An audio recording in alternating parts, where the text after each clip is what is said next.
practice has a hygienist that's not busy enough. Another one has a hygienist that might be too busy. What's going on here? Is there a happy medium? I don't know. Let's find out today. I am Dr. Richard Madow. I am Dr. David Madow, and I can't wait to find out the answer to this one. This sounds like a great one today. We are the Dental Practice Fixers, and welcome to our podcast today. Great to be here. This question actually, it's kind of a two-parter, and you'll see why. You'll see why because it comes from our Facebook page, which is called The Dental Place. And The Dental Place is a Facebook group we created where dentists and team members share ideas, ask questions, do all kinds of good things. But one thing they don't do is name call and criticize and get on each other's backs. It's a real friendly dental group, and we don't take ads either. So if you're looking for the best place to be online to discuss your dental situations, go to Facebook and find The Dental Place, and we'll let you in. It's a closed group, but we will let you in. Are there any people we don't let into the Dental Place?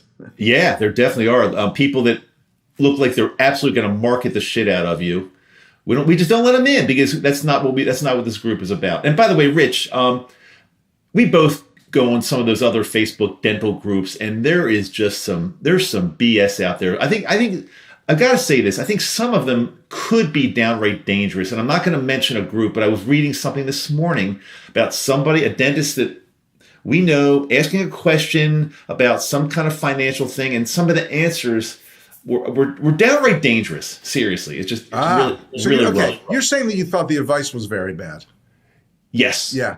From a lot of the other dentists that are very young and not that experienced, but they think they know everything, and the advice is dangerous, really dangerous. Well, everybody knows everything on the internet. You didn't know that? That's the problem. That's my point. Exactly. I tell you, that's bad. What I like even less is all the abuse. It's unbelievable. I notice I'll go on YouTube sometimes to watch a music video. I don't mean like a music video that an artist makes of a song, but I mean sometimes an instructional music video or a discussion about music, because I love watching those things.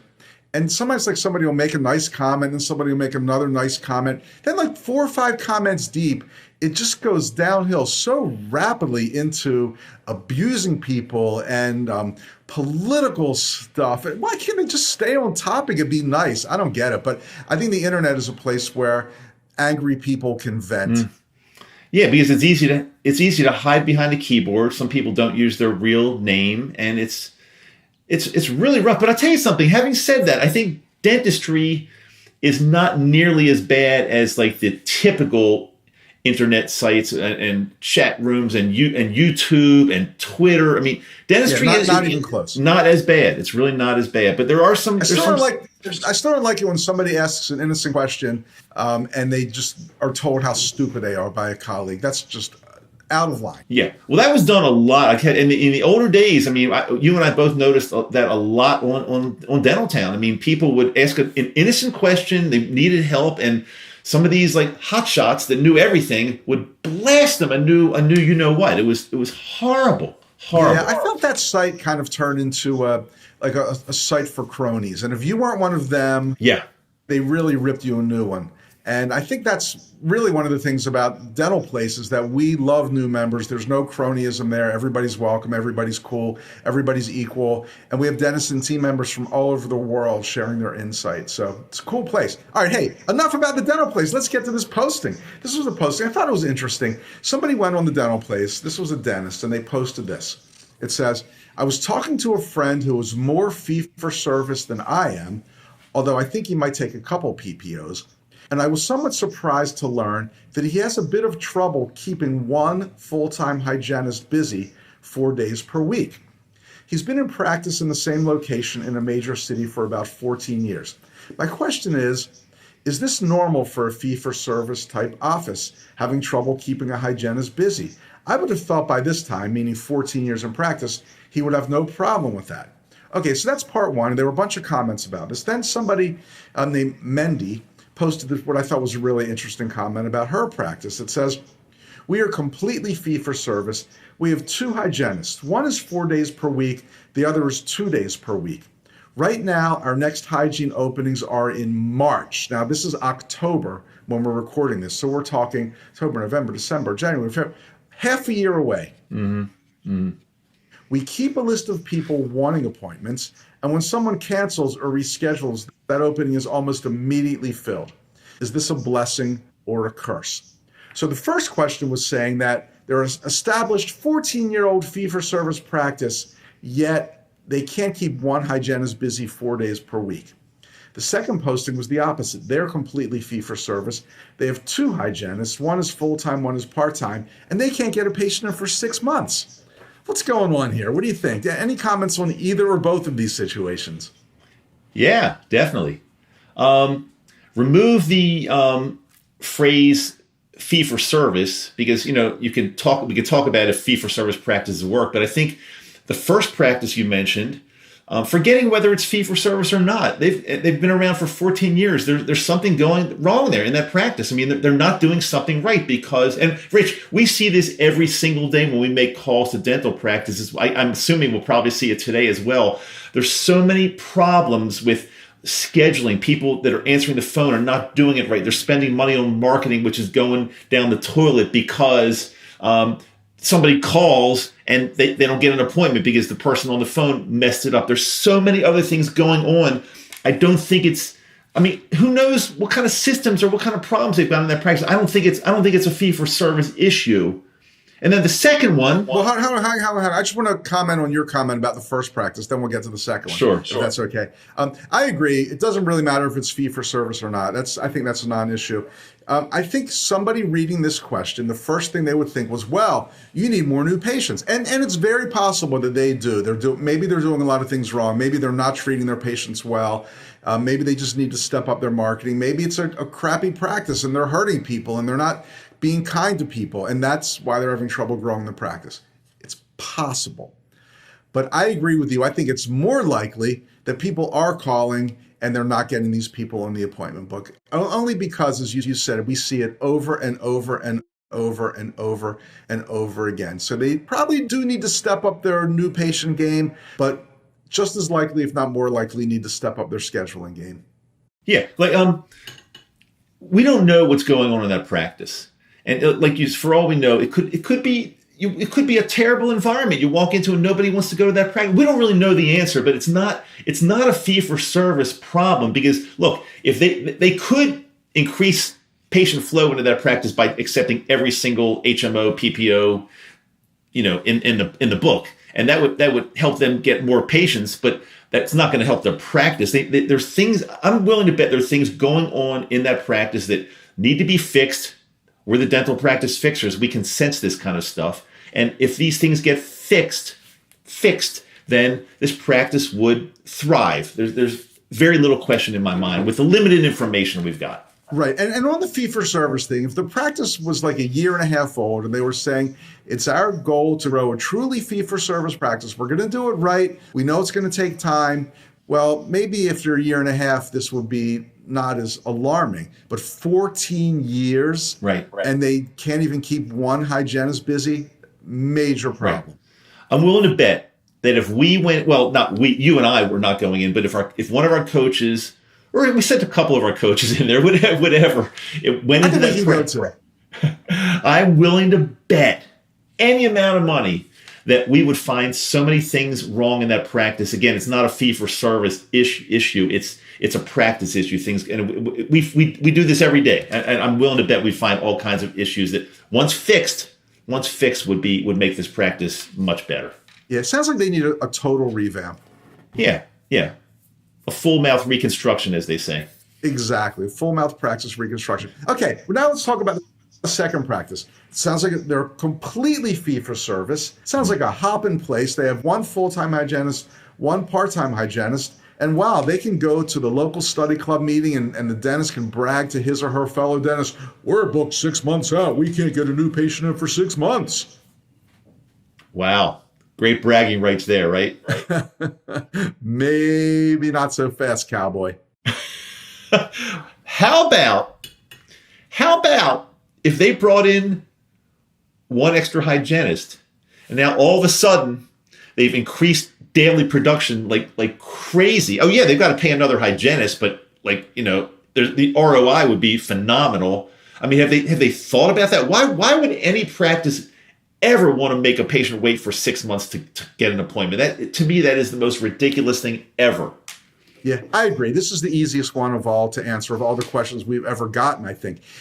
You can't brag that you're booked well, you can, but it's no bragging that you're booked 6 months out because your practice is not growing, or certainly not growing as rapidly as it could. What's the problem, Ossifer?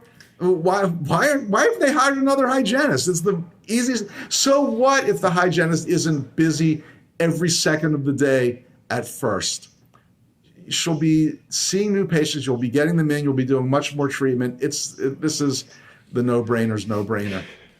I mean, anybody can become a dental consultant. Tell them to answer the phone and hire a new hygienist if they're booked 6 months out. I mean, it's not that. Yeah, well, it's really interesting because I think one of the problems that we've seen many times over the years in practices that don't have all the basic stupid problems that so many practices have. They're running really, really well, but they're not growing as much as they would like to be growing, and they're booked months out. It's the easiest solution ever. You hire another hygienist, maybe even an associate dentist. Yes, the investment is high, but so is the ROI. And look, again, we don't know a whole lot about the practice. You grab this question comment question off of the dental place. I mean, they might say we don't have the space. We don't have another treatment room. We can't. And if that's the case, then they're confined. They really won't be able to grow. So they've got to do something, or unless they just want to keep the practice going the way it is and make patients wait for 6 months. I mean, that is an option. It's not a good option, but it is an option. And they may want to do just that, but eventually that plan will backfire, and I think the practice will start to slowly deteriorate. Right. Not deteriorate like emotionally, but their revenues will slowly go down because you just can't sustain that way. Would you say it may like self-immolate? Slowly self-immolate. But look, again, as coaches, one of the things we don't like to do, just if I can make a generalization, is recommend that somebody spend a ton of money. Typically, it's going to be on some piece of equipment that somebody tried to ram down their throats, and they're convinced that buying this $100,000 blah, blah, blah will help, and it never does. But if it can be shown and you can do a reasonable projection and spreadsheet that expansion or relocation or something to increase capacity is a good move, then that may be something to consider. No question about it. Right on. Good stuff. Great. Hey, those were really two great questions/comments. It was really good. Yeah, and our call, this is going to be a little different. I'll say our calls of the week. Oh, we got two? We got a couple of them? I think they kind of relate to this issue as well. So listeners, hang on. We'll get to that in a second. Just real fast, again, we keep getting great comments about Fat Merchant. And if we haven't gotten one from you yet, maybe it's time to make the change. Fat Merchant is our favorite credit card processor. We use them at the Madow Center.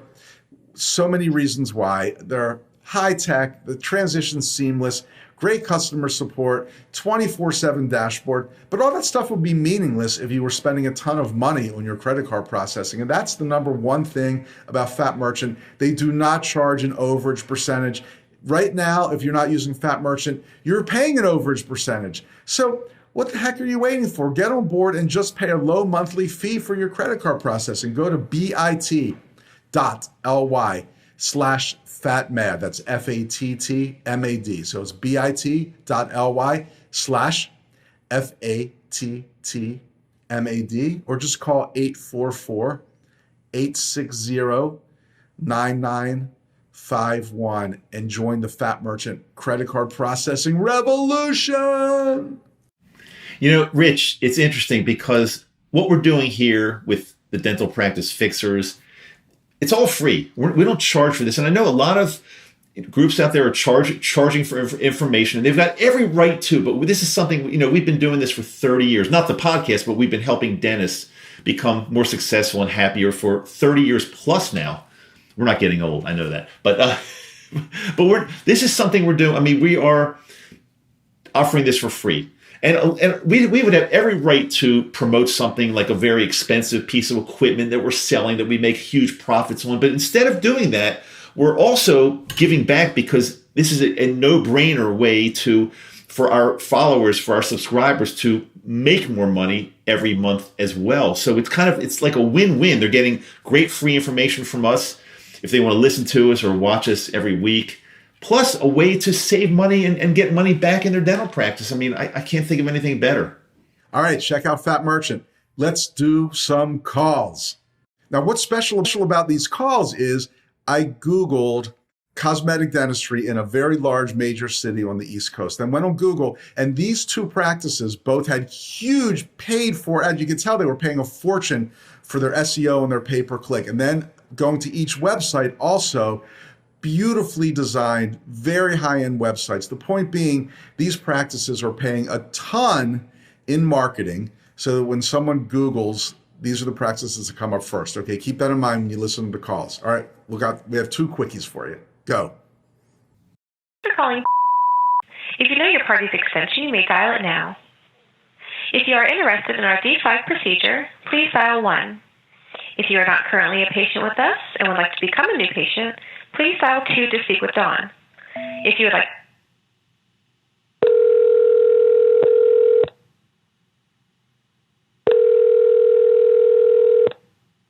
You have reached the desk of Dawn, new patient coordinator. I'm either on the phone or away from my desk.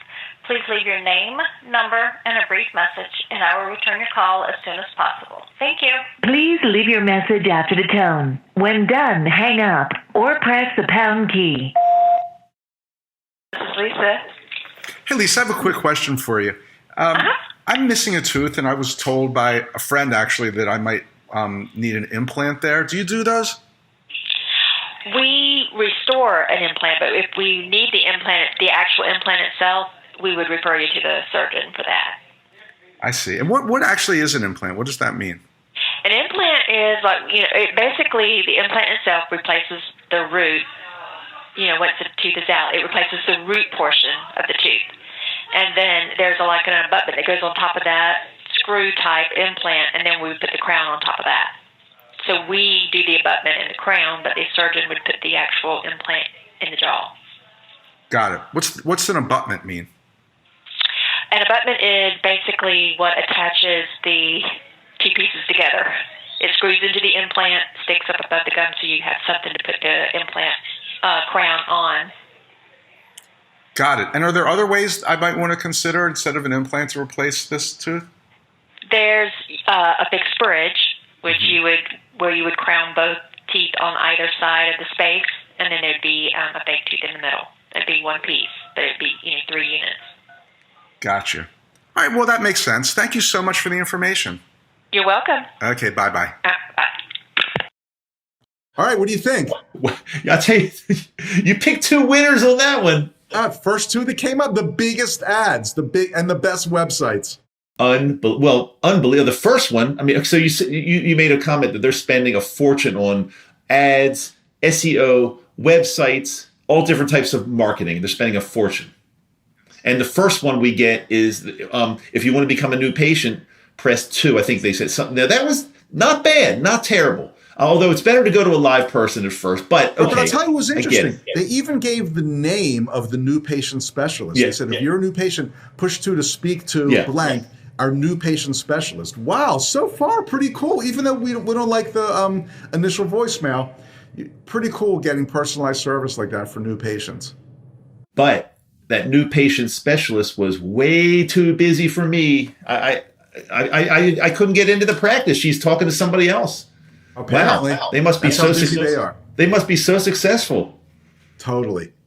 That is just ridiculous. No excuse, especially because they're paying all that money in marketing.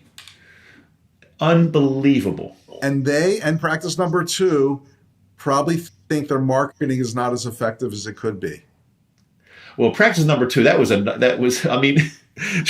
was cracking up when she started talking about the root portion, the abutment, the abutment, nothing like using a word that no new patient understands or knows. Unbelievable. I'm not surprised because we do this every day. And as I said, I think on a previous podcast, it's like with 99% certainty, the person answering the phone at the dental practice is going to mess this up. Now, of course, the doctor watching this or listening might say, well, My Madge never gets weird calls like that. We get calls in our office and they just want to set up appointments, and she's great at that. But he or she doesn't know the tough ones coming in and the ones that they're being missed because, that was just a kooky call, or they didn't want a shopper or something stupid like that. But one of the things I was thinking is, do people think like we somehow, for these secret shopper calls, find like the most obscure, most, not that we would even know how to do this, but most lame-ass dental practice, knowing they're going to blow the call? No, we don't. And to prove the extreme example, these were two practices that apparently were spending a ton of money on their SEO, their pay-per-click, their websites, all these things. So not obscure practices, but very visible ones. And the websites were beautiful. And the offices look great. They look like the kind of places that we'd probably want to go if we were new patients. But it won't be happening. The second one, when you actually spoke to the live person, she had such an opportunity to at least get you into the practice. I mean, you said you're missing a tooth. You want to know about implants and other options. I mean, such an opportunity to get you in, and totally flubbed it. Yep. This is your big opportunity. So I'm going to give a double F. I think I'm going to have to do the same. Double F today. Thanks so much, everybody, for listening or watching to the Dental Practice Fixers. After all, we are the Dental Practice Fixers. And if you want to get help fixing your practice, just let us know. We're here for you. I'm Dr. Richard Madow. Dr. David Madow. We will see you next time.